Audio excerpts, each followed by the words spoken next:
Bien-aimés frères et sœurs, vous connaîtrez la vérité et la vérité vous affranchira. Ça, c'est pas moi qui le dis, c'est la Bible qui le dit. Mais moi, je vous dis mieux. Vous connaîtrez la vérité historique, notamment celle de vos ancêtres kémites, et vous aurez une vision globale de ce que c'est que la vraie souveraineté politique. J'ajoute, vous reviendrez à la spiritualité africaine ancestrale et vous comprendrez les enjeux de l'indépendance économique. Et pour terminer, vous accepterez votre identité culturelle kémite et vous obtiendrez deux choses. La première, c'est la paix. La seconde, c'est le développement, à une condition. L'unité de toute l'Afrique noire, l'unité de tous les Noirs du monde entier. Otep à tous. Bienvenue sur la chaîne des panafricanistes. Par essence, par conviction et par excellence. Celle des citoyens kémites par nécessité et obligation de combat. Nous sommes une chaîne qui n'est guidée que par nos ancêtres et rien que par les ancêtres qui appartiennent à l'égrégore du monde noir. Par conséquent, nous ne croyons en aucun Dieu venu de l'étranger. Toutefois, cette vidéo n'est aucunement destinée à inciter à la haine ou à la violence, car nous menons un combat qui est d'abord et avant tout spirituel, intellectuel et démocratique. Ensuite, il est politique, géopolitique et géostratégique. Contre l'impérialisme, le colonialisme, le néocolonialisme et l'endocolonat, qui sont tous qualifiés de crimes contre l'humanité. Nous menons ce combat sur la base du principe fondamental que nous avons hérité de nos ancêtres kémites, qui est celui de la Mahat, c'est-à-dire solidarité, vérité et justice. Vous êtes donc en droit de connaître la vérité, et nous avons l'obligation de vous dire la vérité, rien que la vérité, afin que justice soit rendue au continent africain. Et ça, c'est notre modeste contribution dans cette noble lutte en faveur de la souveraineté, la dignité, la solidarité et l'unité africaine. C'est exactement cela que nous appelons le panafricanisme. Bien-aimés frères et sœurs, nous allons revenir sur le cas du mensonge, de l'ignorance et du délire de l'ancien président français, François Hollande. Dans le cas, cette fois-ci, non pas du Mali, mais du Centrafrique. Nous allons revenir sur une chose. D'abord, François Hollande dit que nous respectons la souveraineté des États. Nous ne partons pas dans un pays si on ne nous a pas invités, si on ne nous le demande pas. François Hollande a oublié de vous dire que, il doit aussi partir de ce pays quand les mêmes autorités qu'il avait invitées lui demandent de quitter leur territoire. Et il ne doit pas quitter, comme il a fait au Mali, quitte le Mali pour aller au Niger, ou quitte le Centrafrique pour aller au Tchad. Ça, ce n'est pas quitter un territoire. Eh oui.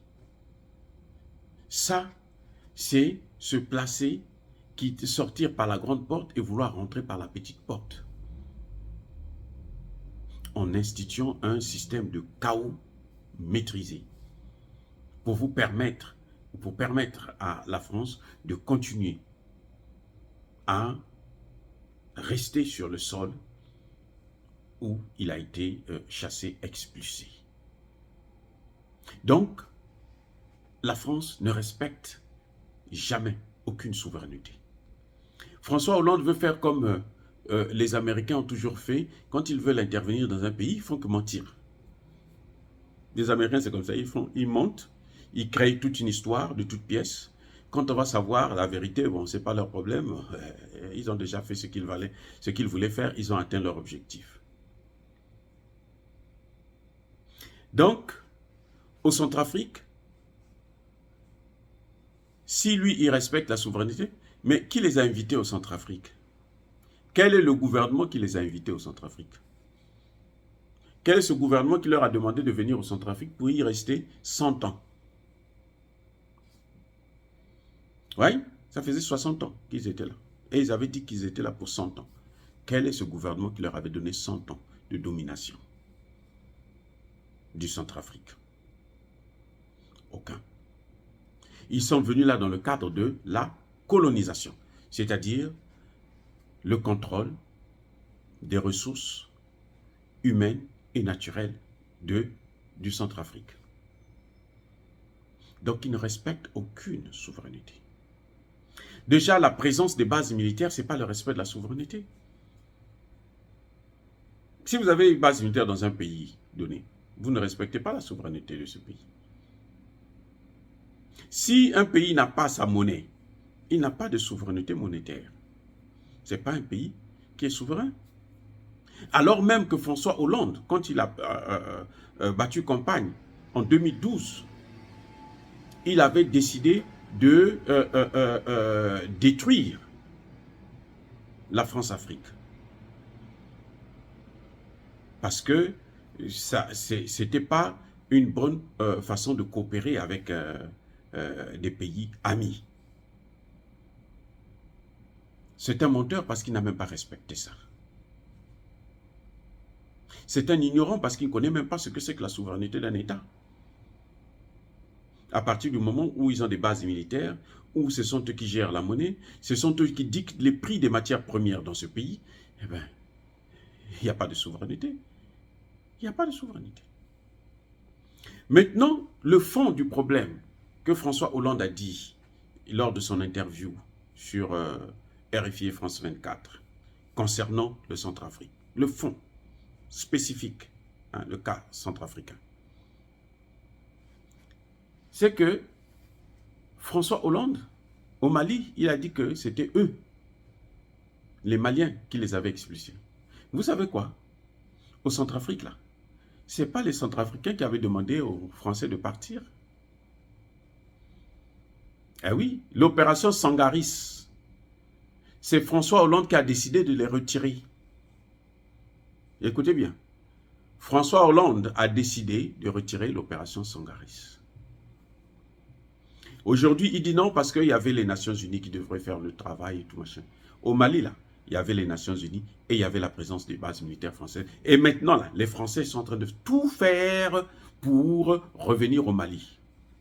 Ils sont en train, je dis bien, tout faire pour rester au Mali, pour revenir au Mali et rester au Burkina Faso.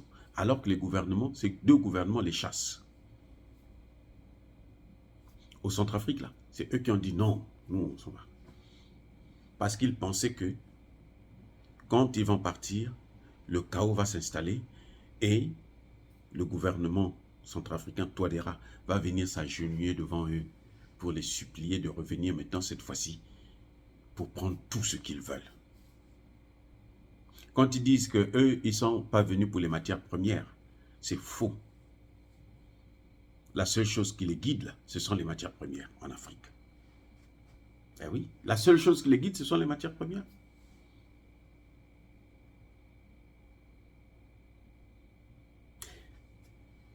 Écoutez, comment Touadéra en est arrivé à tomber dans les mains de Poutine?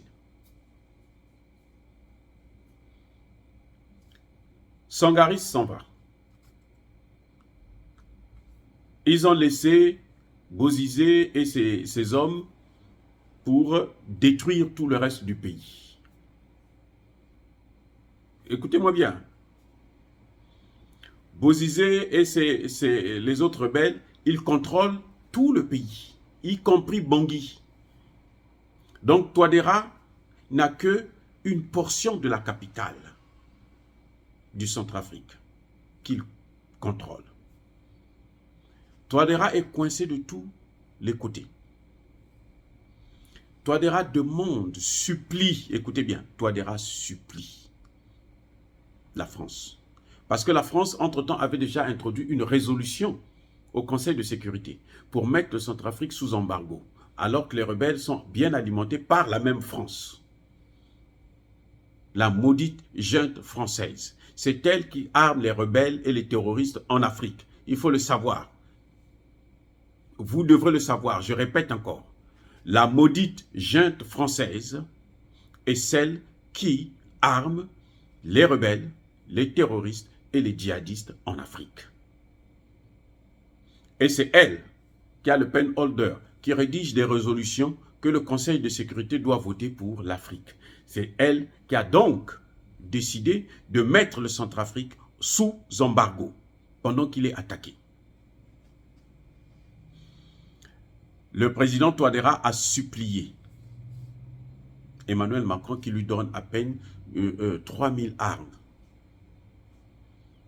Emmanuel Macron a refusé. Il dit que ça, c'est le butin de guerre. Nous avons pris ça chez les terroristes, on ne peut pas vous donner ça. Donc nous devons détruire ça, brûler ça. Il sait qu'ils sont sous embargo, donc ils ne peuvent rien faire. Et Emmanuel Macron en personne demande à Touadéra de se tourner vers Poutine. Écoutez bien, c'est Emmanuel Macron qui a demandé à Touadéra d'aller chez Poutine. Et Touadéra est allé voir Poutine pour lui dire, moi j'ai besoin de ces armes déjà utilisées là, donc est-ce que vous pouvez me permettre de prendre ça? Allez-y avec une résolution au Conseil de sécurité. La Russie qui regarde dit, mais ça c'est rien, ça c'est pas des armes qui peuvent vous permettre de faire la guerre contre le terrorisme. Parce que moi, Poutine, j'ai connu le terrorisme. J'ai connu le terrorisme dans ce pays-là. Donc ça, c'est rien du tout. Poutine va lui dire, non, je vous donne des armes, gratuitement. Les premières armes que Touadéra a reçues de la Russie, c'était gratuit. Quand la Russie a donné ses armes, la France s'est moquée de Touadéra pour dire que non, oh, mais tes militaires ne peuvent pas utiliser ça, puisque vous êtes habitués à utiliser nos armes. Bon, nos morceaux de bois, parce que là, quand la France entraînait les militaires centrafricains, c'était avec des bois. Ou quand tu vois l'autre, tu dis, il est mort. Et puis l'autre tombe. Comme si, voilà ce qu'il faisait. C'était, ils se sont moqués du Centrafrique. Ils se sont moqués de l'Afrique. Alors, Touadéra repart vers Poutine, mais comment je vais faire pour ces armes? Poutine dit, il n'y a pas de problème. Je t'envoie des instructeurs qui vont venir t'aider, qui vont venir t'apprendre comment utiliser ces armes. C'est comme ça que la Russie va envoyer ses instructeurs au Centrafrique pour venir entraîner les soldats centrafricains.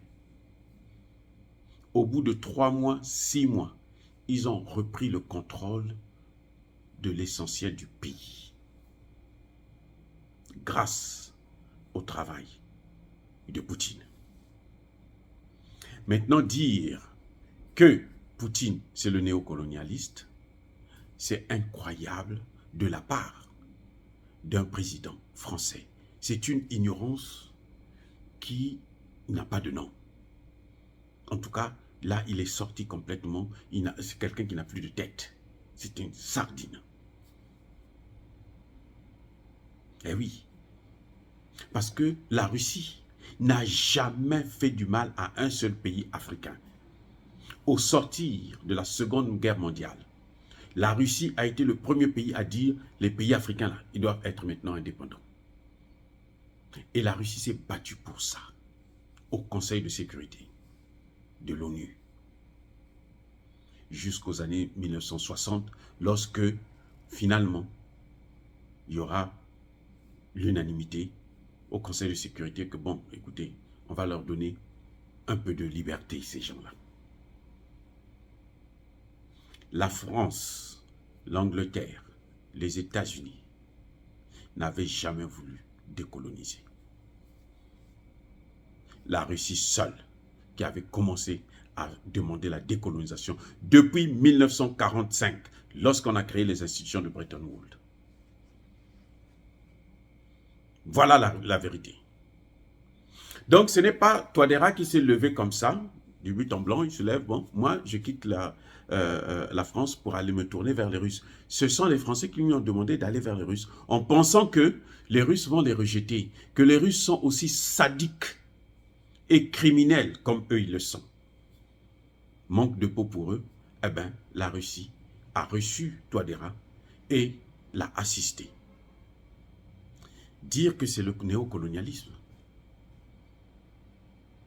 c'est une façon de se moquer D'abord des Français eux-mêmes qui ne comprennent pas les mots et la politique africaine, mais aussi c'est se moquer, c'est cracher sur tous les grands panafricanistes que eux, ils ont tués, y compris Idriss Déby Itno, le maréchal.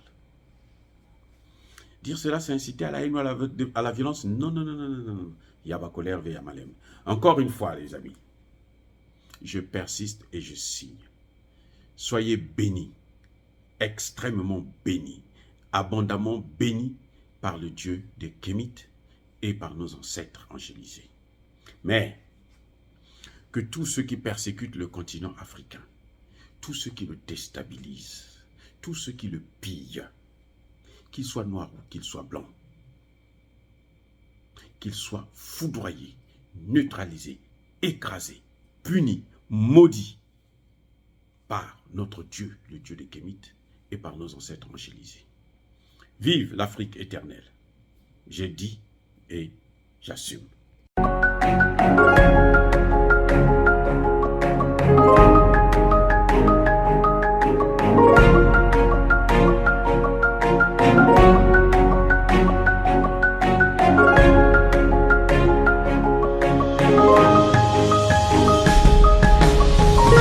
Eux, ils marchent par la foi et non par la vue. Mais moi, je vous conseille vivement de marcher par la connaissance scientifique et historique, notamment celle de nos ancêtres kémites, par les 5 sens et par l'intelligence. Abou Abia.